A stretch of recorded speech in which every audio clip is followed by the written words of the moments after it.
And hello, everyone. This is ABC News Digital Special Report. I'm Dan Kleffler in New York, and you are looking at a live picture of the chimney above the Sistine Chapel. The smoke is coming out. A vote has been held for the day. We are just looking at some of the early seconds of that smoke billowing out there from the chimney as those 115 cardinals have cast their first ballot to elect the next pope.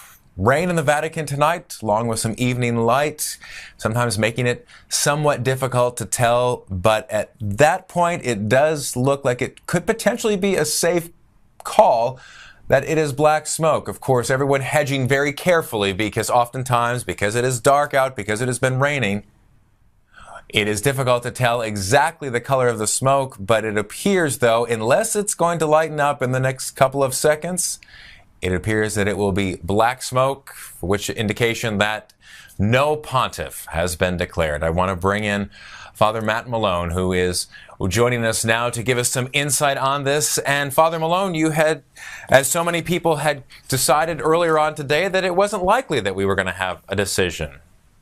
That's entirely correct. Yeah, I think the world would have been flabbergasted if that smoke were white. The truth of the matter is that the church was caught off guard by the Pope's announcement, and the church's challenges are great. And so the cardinals are going to take their time in making this decision and think carefully about it. Though they've spent some time together in general congregation over the last several days, and they've spent some time socializing and dining together, it still remains they need to think long and hard and prayerfully about this matter. And to decide it this quickly would have been really unusual. And Father Malone, excuse me, you're the editor-in-chief of American Magazine. You're Skyping with us now from Rome. Explain to us then about how long have the cardinals been secreted away in the Sistine Chapel this afternoon? They have been there since about 2.5 hours, if my math is correct. I believe Conclave did start shortly after 1 o'clock. And explain a little bit now, then, what is the process? That first round of ballots have been burned. The result, obviously, the black smoke coming from the chimney. What's next? Well, they will go to dinner, and then they will have night prayers, and they will retire for the evening. Tomorrow, they will rise again at their hotel within the walls of the Vatican, and they will be transported back to the Sistine Chapel after morning prayers. And there is the possibility of there being 2 votes in the morning and the possibility of 2 more votes in the afternoon if none of those votes are conclusive. A total of 4 voting possibilities tomorrow and 2 opportunities to watch the chimney. 1 in the morning, 1 in the afternoon. Okay. Although the fact that there are 2 votes held in both time periods. If you can walk us through again the voting process for how exactly the ballots are distributed among the cardinals. Well, part of what took them a bit of time this afternoon was they had to decide who was actually going to be the people, who among them was going to tabulate the votes and take a look at and to verify that all the votes have been taken. So the first thing that they do is each cardinal is given a ballot, and it says up at the top in Latin, I elect as the Supreme Pontiff, and then there is a blank space. Each cardinal writes into that space their choice in a way that does not reveal their handwriting or their authorship. Then those ballots are carried up one by one. They are placed in an urn or a chalice in front of the fresco of Michelangelo's Last Judgment. Each cardinal makes an oath swearing that he has decided this in good conscience, knowing that he will be judged by the Lord for it, and places it in the container. And then the scrutineers, there are 3 of them, go through the ballots. One counts to make sure that everyone who has voted, that there aren't more ballots than there are voters. The second verifies the names, and the third just is a safety to make sure that the other 2 have acted correctly. All right. And as we just saw from some of the live shots there from St. Peter's Square, some of the crowds that had gathered outside for that shot right there, for those first signs of smoke coming from the chimney, those crowds now dispersing into the evening rain. I want to bring in now Father John Guthrie from the United States Conference of Catholic Bishops from Washington, D.C. And Father Guthrie, had that smoke not been black, had it been white, indicating that a new pope would have been elected, what would happen next? Well, the next, they would have taken him, and this whole process probably 45 minutes to an hour, and they would have taken the newly elected pope into what they call the room of tears, because it's a very emotional time, taking this weight of the office, and change him into the white cassock, which is the sign of the pope.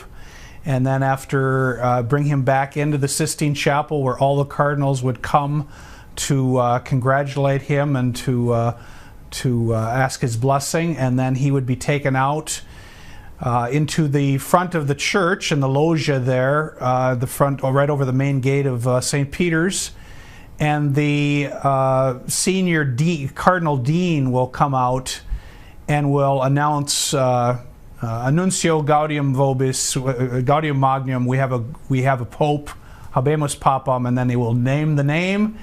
And he will say that he has chosen whatever name as his papal name.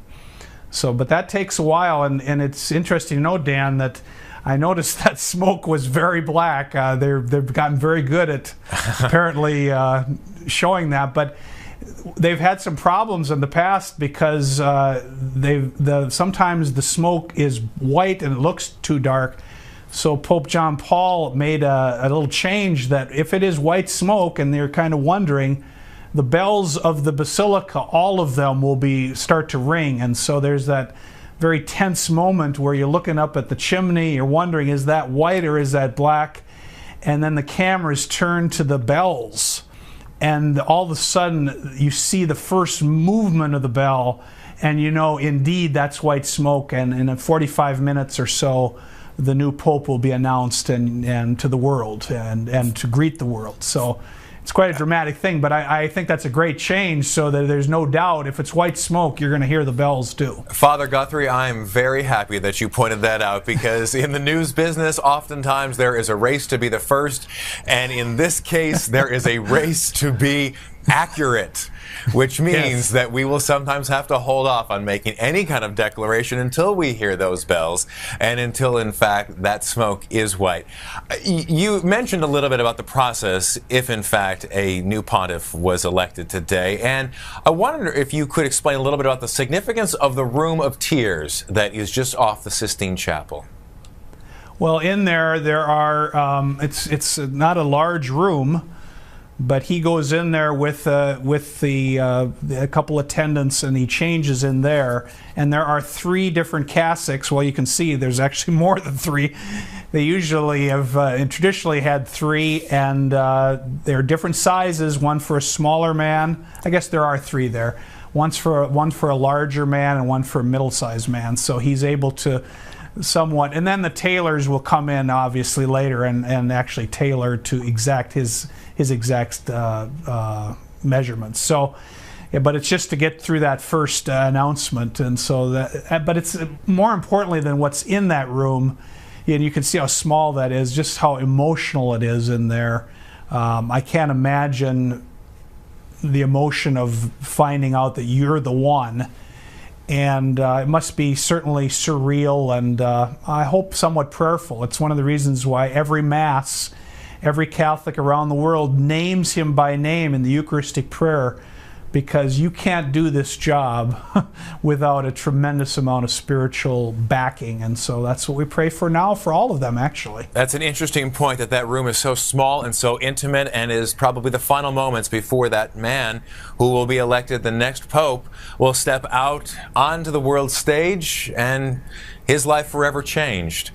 Father Malone, I wanted to bring you in as the 115 cardinals are now making their way out of the Sistine Chapel, and they will be dining for the evening and then retiring to Santa Marta House. And Talking a little bit about their schedule for tomorrow. They will be holding Mass at the Pauline Chapel. They then have a prayer service in the Sistine Chapel, and the voting will begin about 4:30 Eastern Time. That's right, 4:30 a.m. Eastern. 4:30 a.m. Eastern Time, and say in both of those votes, the smoke is the same as what we saw this evening, black, and no one is elected. They would then retire for lunch and return back to the Sistine Chapel for the 2 afternoon votes. If that day were to continue on for tomorrow, and let's say those 4 votes still hold no conclusive Pope, how many days can that schedule carry on? Is there a limit? It can go 3 days, and then they are required to take a break. And they hear from one of their senior members a reflection on, the nature of their task and a reminder about what it is that they ought to be considering in making their decision. And then they proceed if they don't reach a conclusion, they proceed for another 3 days, and then they would take yet another break for a day. And are they now, they are completely closed off, essentially from the press, but among themselves, though, do they have conversations about this? Do they discuss the vote? What kind of dialogue goes back and forth between now, I wonder, and tomorrow when the next vote will be held? Well, almost certainly they are talking amongst themselves about this and about the challenges that the church faces and the kind of man that they need at the top helping the church to meet those challenges. There are certain protocols around this event, and they are rather strict, even when you're not in the Sistine Chapel. So, for instance, one does not go around proposing oneself, throwing one's own hat into the ring, as it were. It would be rare that you would speak directly to a man you were considering voting for. You would probably speak to his friends and his colleagues first. And ascertain, this is what I'm thinking. Might this be a good fit? Could this possibly work? It's very indirect. And again, it's a custom that indirectness is a custom that has developed over centuries as a means of, keeping human nature in check and making sure that that there's nothing there that would encourage anyone's ambition. We want to welcome anyone who is just now joining us. You're watching an ABC News digital special report, live coverage of the Papal Conclave. I'm Dan Kleffler in New York. And in Rome, the Roman Catholic cardinals have voted, but they have not elected a new pope. The black smoke from the Sistine Chapel chimney flew a little less than 15 minutes ago, capping off a long, historic day. The cardinals will now be heading to their quarter at the Santa Marta house. And Father Guthrie, as they're now going to be reflecting on today's activities, do you find that this process is a unifying event for the Catholic Church, or as in the past 10 days, as so many issues that the Catholic Church is facing have been brought up, can it somewhat raise those issues to a higher level that could potentially be divisive? Well, it certainly could be divisive. I think that again is why it's so important to consider what the Dean, Cardinal Sodano, said at his homily this morning in St. Peter's to the cardinals. He said that this is to be a unifying moment, certainly for the cardinals, but I think for the church as well. It doesn't help to have, the church has always faced struggles. And if those struggles, they need to be faced, and faced in a healthy way. So I think that all of us are praying that this will be a moment of great unity for the church, and that it will be a time where we can move forward with an evangelization that is able to proclaim not ourselves, but Jesus Christ. I think it's important for us to remember why the church is. It's not about a man, it's not about any of us in the end, it's about the Lord using the instrument of the church to proclaim the good news of Jesus Christ. So anything that distracts us from that goal needs to be dealt with so that we can get on to the business of what we're about. And I think that that's what we're all praying for in the church, that whoever is chosen might lead us in that direction, certainly dealing with some of the struggles that the church has, but also to do it in a way that allows us to move forward and keep our eye on the ball, so to speak. Father Malone, your thoughts from Rome? No, I would agree with that.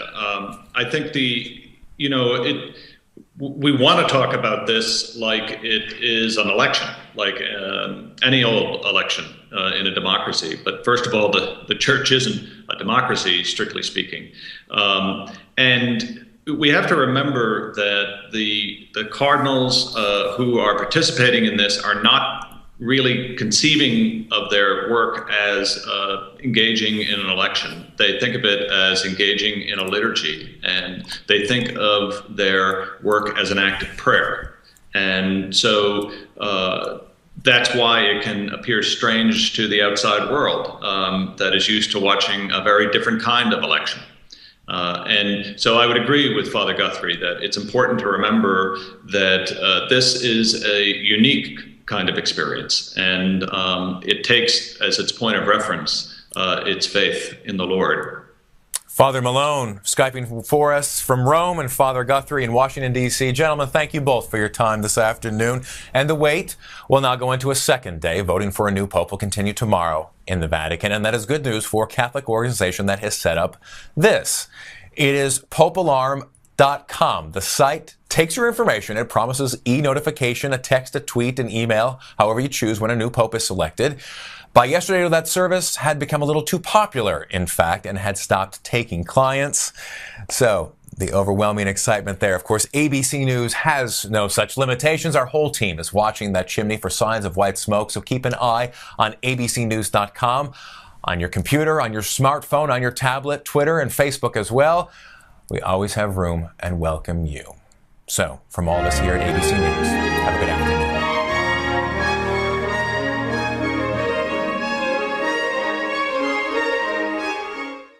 Start shortly after 1 o'clock.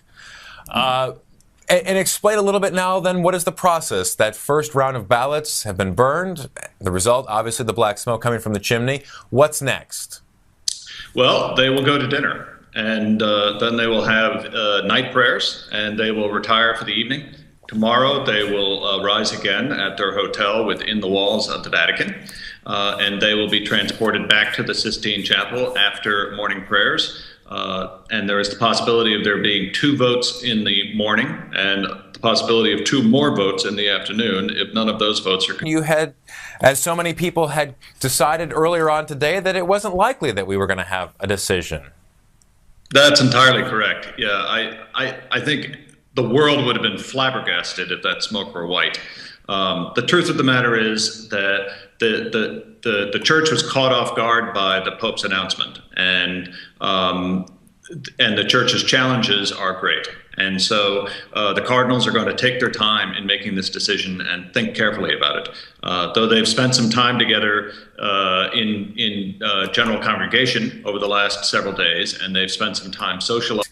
Sometimes making it somewhat difficult to tell, but at that point it does look like it could potentially be a safe call that it is black smoke. Of course, everyone hedging very carefully because oftentimes, because it is dark out, because it has been raining, it is difficult to tell exactly the color of the smoke, but it appears, though, unless it's going to lighten up in the next couple of seconds, it appears that it will be black smoke, which indication that no pontiff has been declared. I want to bring in Father Matt Malone, who is joining us now to give us some insight on this. And Father Malone, and dining together, it still remains they need to think long and hard and prayerfully about this matter, and to decide it this quickly would have been really unusual. And Father Malone, excuse me, you're the editor-in-chief of American Magazine. You're Skyping with us now from Rome. Explain to us then about how long have the cardinals been secreted away in the Sistine Chapel this afternoon? They have been there since about 2.5 hours, if my math is correct. I believe Conclave did.